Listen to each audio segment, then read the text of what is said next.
Amigos verdadeiros, sejam bem-vindos ao canal A Verdadeira História. Hoje nós vamos contar para vocês a última parte da história do naufrágio mais emblemático da história do Brasil. O naufrágio do barco chamado Batomushi 4, no Rio de Janeiro. Como nós falamos na parte passada, no vídeo passado, aconteceu a tragédia, aconteceu o naufrágio, aconteceram mortes e aconteceram salvamentos por 2 barcos, de algumas, quer dizer, da maior parte das pessoas que estavam no Batomushi 4. Certo?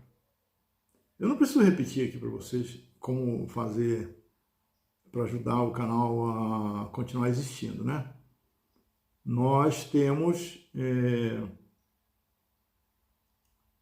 tudo falado, tudo sabido, aí vocês façam aí, tá bom?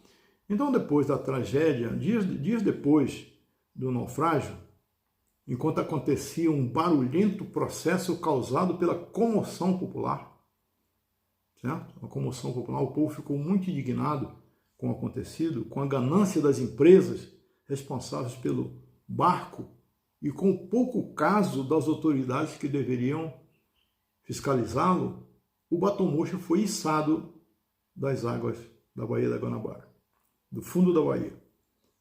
Ainda nele estavam corpos de mais vítimas.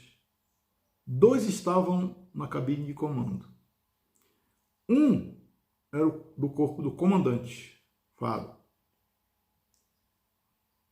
O outro, coincidentemente, era do engenheiro responsável pela fatídica reforma do barco. Como é o destino, né? Acabou morrendo por causa das suas próprias reformas. Mais tarde, simulações demonstraram que o barco, a instabilidade do Batomushi 4, naquela ocasião que ele saiu, era próxima de 0.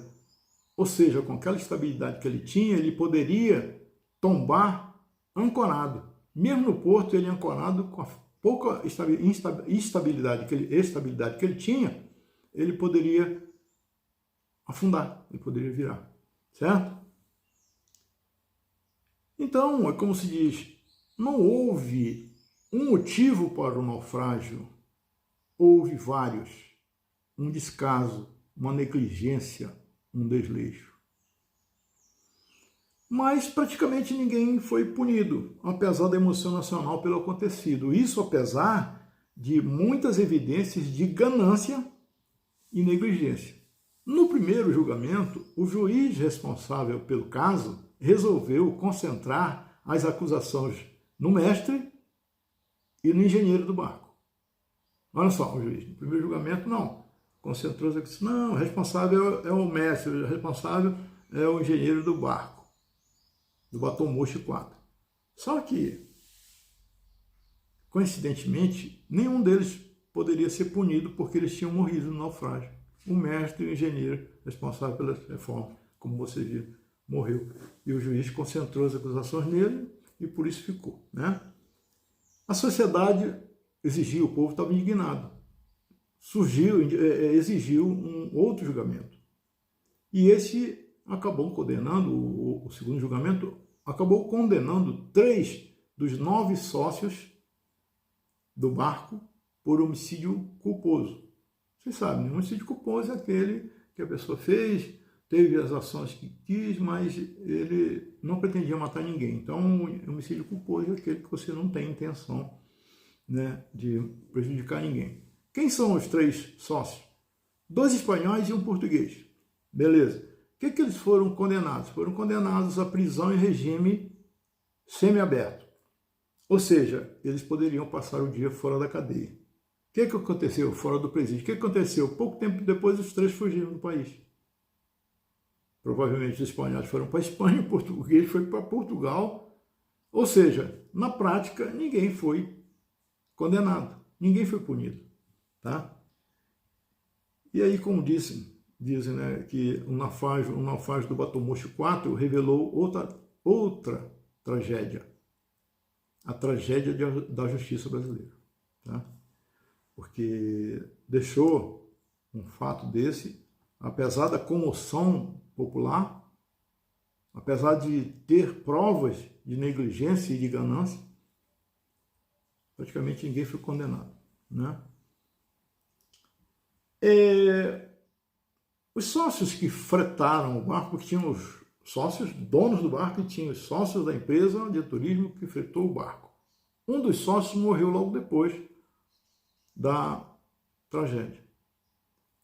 Os outros seguiram empurrando com a barriga os processos de indenização das famílias das vítimas, com intermináveis recursos. Só recorrendo e vai empurrando com a barriga. Ironicamente, apenas 30 anos, quando se completou o aniversário de 30 anos da tragédia, em dezembro de 2018, o Supremo Tribunal Federal, o STF, condenou, olha só, quem condenou primeiro? A União, o governo brasileiro. Por quê? Por negligência na vistoria da embarcação e por ter concedido autorização para aquele passeio. Aonde está a participação da União? Na vistoria da Marinha e na vistoria da Capitania dos Portos, que autorizou. Enfim, quem foi condenado primeiro foi a União. Então condenou a União e os sócios ainda vivos da falida empresa de turismo que tinha fretado o Batomuxo 4. A indenizarem uma dezena de parentes de 50 vítimas fatais do acidente, do desastre. Condenou a pagar a indenização para 10 famílias. Foram mais de 55 morreram, né? 55 pessoas. Então eu tinha aí 50 famílias. A indenização para 10. O valor da indenização, 150 mil a 450 mil. Naturalmente para cada família, né? E se a gente for fazer uma comparação, é um valor ínfimo, um valor irrisório, comparado com um valor inestimável, porque não tem preço, nem se pode dar valor a uma vida humana, ou as várias vidas humanas que se perderam com a tragédia do Batomuxo, né? Outras 40 famílias ainda aguardam, até hoje, alguma compensação pelo que aconteceu naquela trágica e cheia de terror noite de 31 de dezembro de 1988. De certa forma, apenas a tragédia do barco Batomuxo 4 permanece viva. Olha só, a tragédia permanece viva. E talvez as esperanças das pessoas depois de tantos anos, faça as contas, 1988. Então, meus amigos, da mesma forma que vocês ficaram indignados, eu fiquei. A tragédia da justiça brasileira que não fez nada. Não fez nada. Eu vou continuar estudando esse naufrágio. E vou ver se teve algum outro desdobramento. Se teve, eu vou contar para vocês. Eu vou procurar. Onde for possível procurar. Eu agradeço pela atenção de vocês. Obrigado pela visita. Obrigado pelo que fazem pelo canal. Não se esqueçam de dar likes quando estiverem assistindo. Bota lá o dedinho. Tá? Isso ajuda muito. Pelo menos a gente mesmo a ter um pouco de esperança em manter, né, um canal gratuito como esse. Tá bom? Eu aguardo vocês, então, nas quartas-feiras no canal A Verdadeira História no YouTube. Sempre às 19h15. Conto sempre com a presença de vocês. Obrigado pela visita. Eu aguardo vocês no próximo vídeo. Até lá.